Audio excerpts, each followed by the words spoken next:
Alors bonjour à tous, on est de la Charente-Maritime. Donc pour expliquer un petit peu, on est entre La Rochelle et Royan, c'est-à-dire le bord de l'Atlantique. Et notre venue effectivement sur la généalogie, c'est que notre forte histoire, c'est qu'on a Brouage et d'où effectivement a vécu Champlain. Donc qui est votre fondateur un petit peu quand même, et qui est venu donc en 1700 et qui a enfin, 1600 pardon, et qui parce que je me trompe en plus si je me trompe de siècle, mais le fait il est venu effectivement avec des Français faire du commerce avec vous entre autres, et voilà la création du Québec on va dire. Donc en 1600, et nous aujourd'hui c'est ce qu'on recherche, enfin on est venu chercher un peu l'expérience de l'île d'Orléans par rapport à chez nous sur la généalogie. Donc tourisme de généalogie, comme on disait, tourisme et racisme, c'est que nous avons des Québécois qui viennent à Brouage et qui viennent rechercher un peu leur origine, puisque effectivement l'histoire est partie de là pour certains, d'autres de Normandie, et ils viennent effectivement rechercher des choses, et nous on voudrait se professionnaliser, on va dire, au niveau du tourisme, pour accueillir ces gens-là de la bonne manière et de les accompagner effectivement sur un schéma touristique de façon à leur démontrer d'où c'est parti, les villages, parce qu'on a remarqué beaucoup de similitudes. Vous avez enfin, l'île d'Orléans et nous c'est l'île d'Oléron, Oui. qui est dans la même configuration. Et par contre, effectivement, ce qu'on a et ce qu'on pourrait partager effectivement avec ce tourisme, c'est notre patrimoine, puisqu'on a beaucoup, beaucoup de vestiges de tout niveau, effectivement. Donc, c'est des choses qui pourraient être très intéressantes pour le Québécois.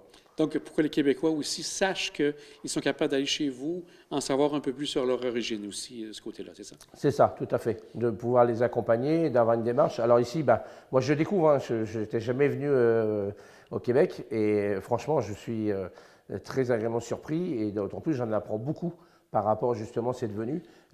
Plus rassurant, je dirais, parce que chez nous, on a, cette histoire, elle n'est pas ancrée vraiment. Hein. Je vous dis, il y a une multitude d'histoires, mais l'histoire de Champlain qui est venu ici faire du commerce, effectivement, qui est venu, et pas forcément, je dirais le terme colon, c'est un terme, mais pas forcément colonisé directement, c'est venu faire un échange commercial, venir s'installer dans les nouvelles terres qui étaient quand même peu peuplées, et donc voilà, et développer une certaine civilisation, et donc la création du Québec.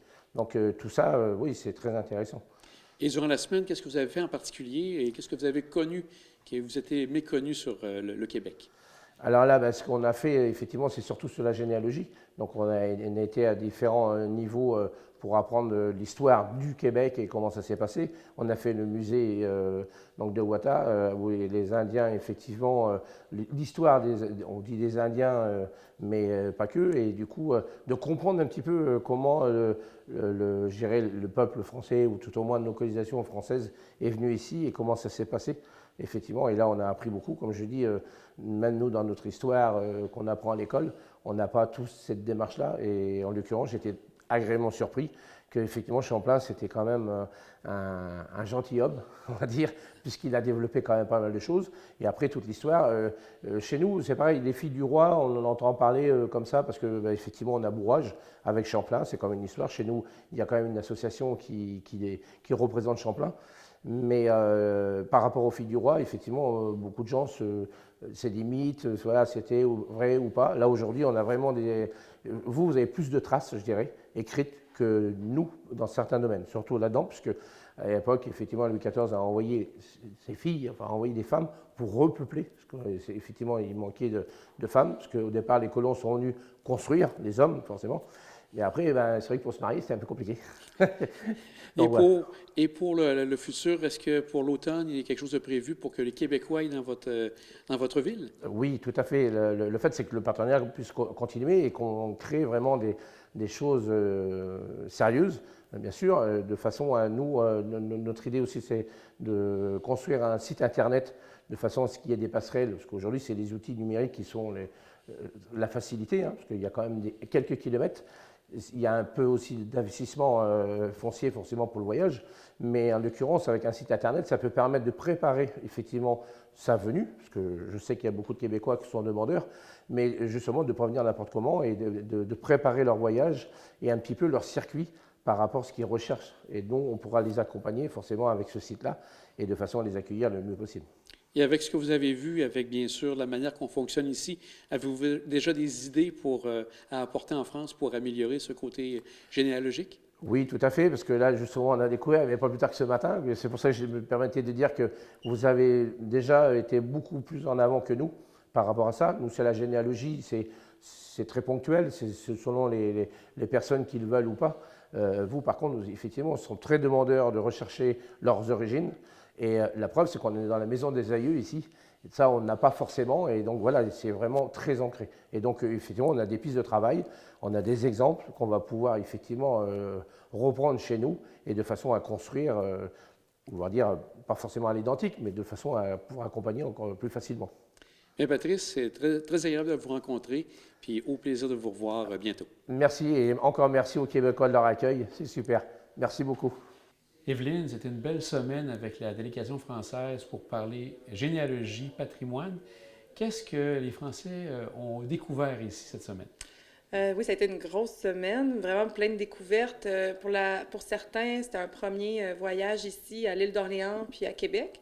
Donc, le but, c'était de leur faire découvrir toutes les actions en lien avec le tourisme de racines, tourisme généalogique, chose qu'on fait ici à la Maison de nos aïeux. Donc, on leur a fait visiter des lieux à Québec qui ont lien avec ça. Et on leur a fait aussi découvrir l'histoire de la ville en allant dans le Vieux-Québec, faire des tours guidés, toujours avec une optique un peu généalogie également. Puis on est allé rencontrer aussi, on est allé à Wendake, au musée Wendat. C'était important pour eux de connaître le début, en fait, de notre histoire.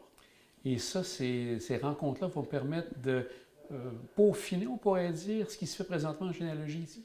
De peaufiner ou d'offrir, de notre côté, en fait, c'est vraiment d'offrir un meilleur pont pour les gens qui ont vraiment abouti leur recherche en généalogie et qui souhaitent aller vers la France, aller faire un voyage là-bas ou de découvrir des documents peut-être plus précis sur leurs ancêtres, mais en France. On est peu équipés à ce sujet-là, donc vraiment de faire un partenariat avec eux, c'est des échanges comme ça, là, pour nous, c'est vraiment profitable. Conrad, vous avez participé, bien sûr, en tant que président de la Fondation François Lamy à cette tournée, cette semaine. Oui. Qu'est-ce que vous retenez de cette semaine? Ma mémoire est assez vaste, mais j'ai de la misère à retenir tout ce que j'ai appris. C'est quand on va dans des pays comme ça, on apprend beaucoup de choses. Mais là, juste à parler avec ces gens-là, je connaissais un peu l'histoire, mais en détail comme ça, j'ai appris énormément, tu sais, sur la Charente-Maritime, Champlain qui est venu fonder Québec, ainsi de suite. On a appris beaucoup de choses à ce niveau-là. Nos ancêtres, il y en a qui viennent de la Normandie, mais on se rend compte que beaucoup de nos ancêtres viennent de là, tu sais. Fait que pour moi, là, ça a été une semaine extraordinaire. Donc, autant pour la généalogie qu'autant qu'au niveau personnel, ça vous a fait grandir. Ah oui, la généalogie, le pays, nous donner le goût d'y aller. Ça, si on peut faire comprendre ça à bien des Québécois, et à tout le monde aussi, évidemment, ça serait extraordinaire. Ça serait une réussite parce que leur visite, en tout cas, nous ont fait voir des choses qu'on ne s'y attendait pas. En tout cas, pour moi. Vous parliez de pont, Evelyne, par rapport à tout ça. Donc, ça va se faire dans les prochains mois. Est-ce qu'il y a une visite de prévue pour les Québécois aussi en France? Oui, dans le fond, c'est un projet. En fait, on a déposé une demande de subvention auprès du ministère des Relations internationales du côté du Québec et du côté de la France pour faire un échange, justement. Et il y a la MRC également d'impliquer de l'île d'Orléans qui est impliquée dans ce projet. Donc, eux sont venus c'est un premier temps. C'est allé plus tard que l'échéancier initial. À cause de la COVID, comme tout le monde sait. Et donc, ils sont venus maintenant. Et nous, on prévoit l'automne aller là-bas explorer le territoire, autant dans leur région de Marianne-Oléron, Brouage, mais aussi en Normandie. Il y a des partenaires qui sont là également, qui n'ont pas pu se déplacer, mais ils sont présents. Donc, on va aller découvrir ce qu'eux font. Parce qu'il y a un musée là-bas qui existe, le musée de l'émigration, donc canadienne-française. Donc, ça parle des migrants vers la Nouvelle-France. Donc, il y a vraiment des ponts à faire, là. C'est le bon terme. Et il y aura sûrement aussi des recherches virtuelles, on pourrait dire, donc un travail qui sera commun par rapport à tout ça dans le futur? Oui, c'est de voir comment on peut nous faire connaître, justement, ça passera probablement par un site Internet.